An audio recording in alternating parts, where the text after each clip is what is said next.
When we talk about constructive journalism, we talk about three pillars in the house of constructive journalism. The overall roof of it all is responsible journalism, trying to do good for society. And we try to work in three ways. One is a good story doesn't necessarily have to be a bad story. It can also be a good inspirational stories about somebody who does something. It's about solution, new ideas that has improved, that has shown that they can work. So yes, that's solutions. But then we talk about the second one, which is a balanced, fair reporting. So of course we should cover the terrorist attack. Of course we should. We shouldn't ignore it, but don't overdo it just because it generates click. Don't show every execution you can find on the web in order just to get clicks.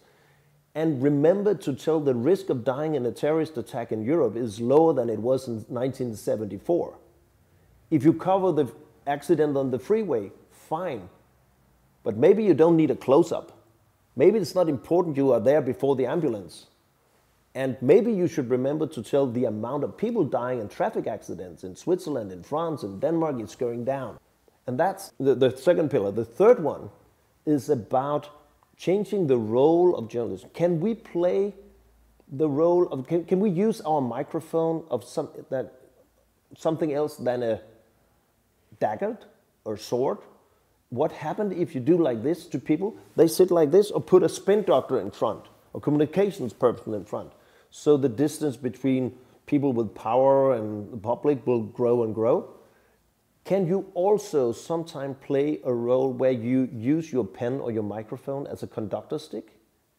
Could you ask questions like, if you now shut up a little and listen to this guy, is there anything what he's saying that you agree on? Where's that compromise? That's okay, you criticize him, but do you have an idea? What's your idea? What do you think we should do? And now I show you an example. When they have done this in Norway, what do you think about this? Can we use that? When you say it can't be done, listen here, in Norway they could. Why do you say it can't be done? So it could be done. So we should discuss now what and how. That's a different role of journalists. Not stopping being critical, but not being critical just for the sake of it, but in order to improve society. So that's the three pillars.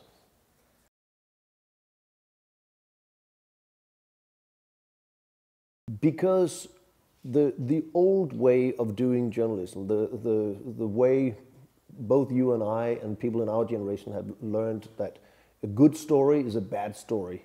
If it bleeds, it leads. It has to be about a conflict. It has to be about something dramatic. It has to be about something that is happening right now, or it has to be about the crooks that created the problems. And that's the only kind of journalism we think that is the real journalism. That is the journalism that wins awards, that generates clicks and views and shares on social media. But the problem is, in order to get all the attention from people, we just turn up the volume. We give more breaking news, we shout louder, sharper headlines, more clickbait. And what happens is that people are getting sick and tired of that kind of narrative. And there are especially two groups in society, really hate the narrative of traditional news journalism. That's young people and it's women. Young women, they hate the way we present the world. And the problem is, if you and I, we say we became journalists, like every journalist say, we want to do good for society, we want to give a balanced view, we want to tell important stories in order for people to make up their own mind. But we become part of the culture in newsrooms. And it starts already in journalism school. And this is not a North Korean version of journalism I'm talking about, where we ignore problems and paint the sky blue. No, journalism is about giving people a realistic picture, narrowing the gap between reality and the public perception of reality. But that is growing now. And what is happening with that, the consequence of that, is Donald Trump, it is Brexit, it is the rise of populism, polarization, and a growing gap in our societies, where you go to the United States and see how even family members, they can't talk to each other because they use each different media. They have each their version of reality. And that is bad for society.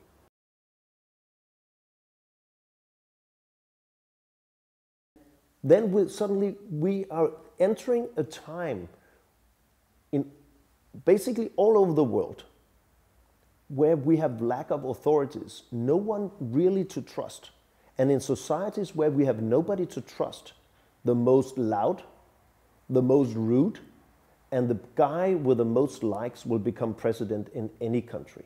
We need to understand that journalism is part of the problem our democratic institutions are facing. But journalism needs to be part of the solution too.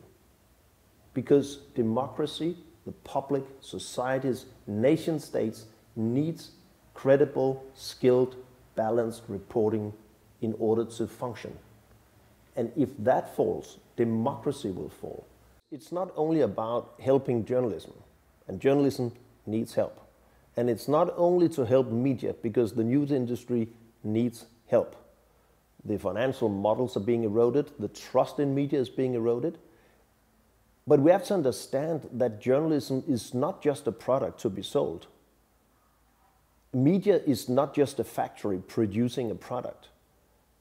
Journalism, independent, critical, constructive journalism, is the whole basis of our public debate and democracy.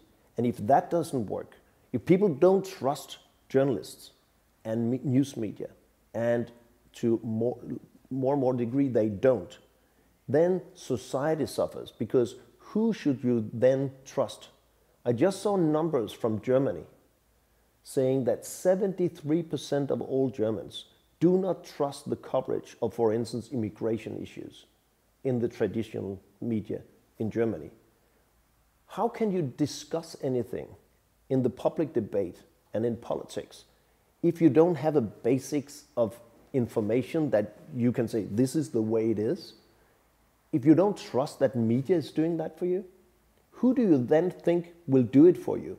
Politicians? Well, not. Interest groups? Well, maybe not. Banks? No. Who do you think you can get the best obtainable version from?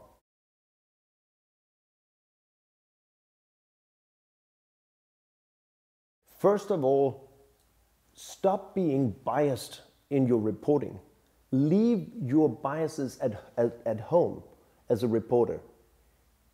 Viewers, listeners, readers, media users don't care whether or not you want less immigrants or more immigrants. What they want is for you to use both eyes to go out and give them a full and accurate picture of the situation. Don't ignore the problems, but don't only look to the problems. Give the perspective, give the nuances, talk about the problems, find the potential solutions to those problems. What have other countries done? What should we do about it? Raise a debate about how many people should come here. What should be the demands for these people coming here? What rights do these people have?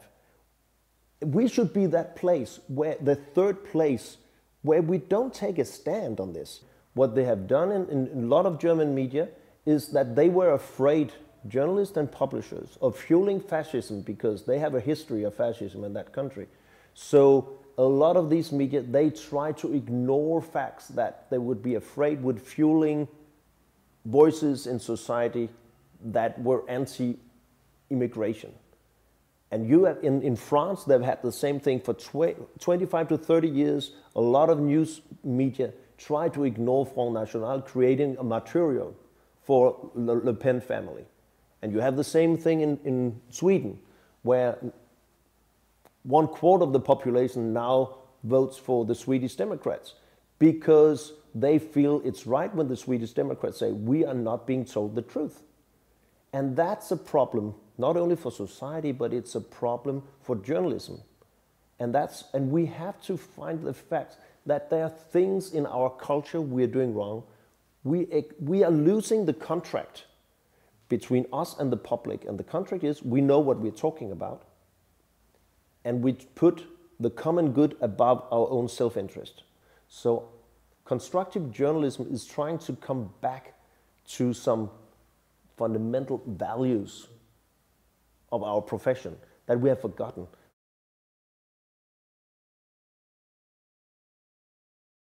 We have to take the responsibility for what we have to take responsibility for. We have a responsibility for the fact that the amount of Muslim people in France in late 2015 was around 8%. But when being asked in France, the general population thought that 1 out of 3 persons in France are now Muslim. Where does that come from? Because we overexpose certain matters in society. How come that crime rate is going down and people think it's going up? How come that people think that all politicians, they quarrel, when the fact is that most laws are voted through with majority and there's really no debate and they agree, they find compromises, but we don't cover the compromises, we cover the conflict. So people think politics is only about stupid people being half corrupt, fighting each other all the time. And we're destroying the credibility of politicians. That's why in ratings, politicians are even lower than us, and we are just under car salespeople and real estate agents. And those two groups in democratic societies, journalists and politicians, we should be up there, but we are not. And when we are not, it's because we do something wrong. So we have to start being self-critical. I'm not saying that all journalists and all publishers are bad. I'm saying we have a general, people think that you're bad. People don't trust you despite the fact that you can't understand. Why? Because I'm actually doing all the right stuff. But there are things that we then have to discuss with our colleagues. We have to raise the moral standards in journalism. Because one bad apple, or 2 or 3, can destroy the whole basket. And there are bad apples in journalism. There are bad publishers. There are bad public service companies that are not doing what they are paid to do. And we have to talk about this. And that's what constructive journalism is about. If you ask people in the streets of Switzerland, in Geneva where we sit now, and ask them, or in your country, or my country, and ask people on the street, what do you think when I say Africa? People will say, oh, AIDS, they will say starvation, drought, they will say hunger, they will say civil war. And the fact is, of course there are problems in Africa. But there are countries in Africa with a growth rate in the economy bigger than China. Ask people about Ethiopia. And they will think about Live Aid in the 80s and all that, but Ethiopia is growing fantastically, and what is happening there is really interesting. But the fact is, people don't know. Why? Because we don't tell about it, because we don't send news crews to Ethiopia to do that story. We only do stories about all the refugee camps where there are problems. And I'm not saying we should ignore it, but the picture gets wrong of Africa. And here comes the main point. The picture also gets wrong inside the minds of African people. Because where do they get the picture of their future from? They get it from what they can see, and they also get it from what they can watch on the news and on the website. And if that future, that reality of Africa is painted with the eyes only looking at all the problems, the corruption, the shootings, the killings, the murders, traffic accidents, things that are a mess, and don't see all the potential, all the startups, all the opportunities that are also the case in Africa. If you ignore that, that paints the picture people have. And then if I were a 28-year-old young man in Africa, I would probably think that my future would not be in Africa. So I will jump on a boat and try to get into Europe. I think if you get a fair and accurate picture, you make different decisions in your life than if you only have a picture of all the bad things happening. You should have the full picture, and then you will make a full decision. The risk is that people only make half a decision, or they get apathic, they get apathy, because there's nothing I can do anyway, so I better watch Netflix series all the time.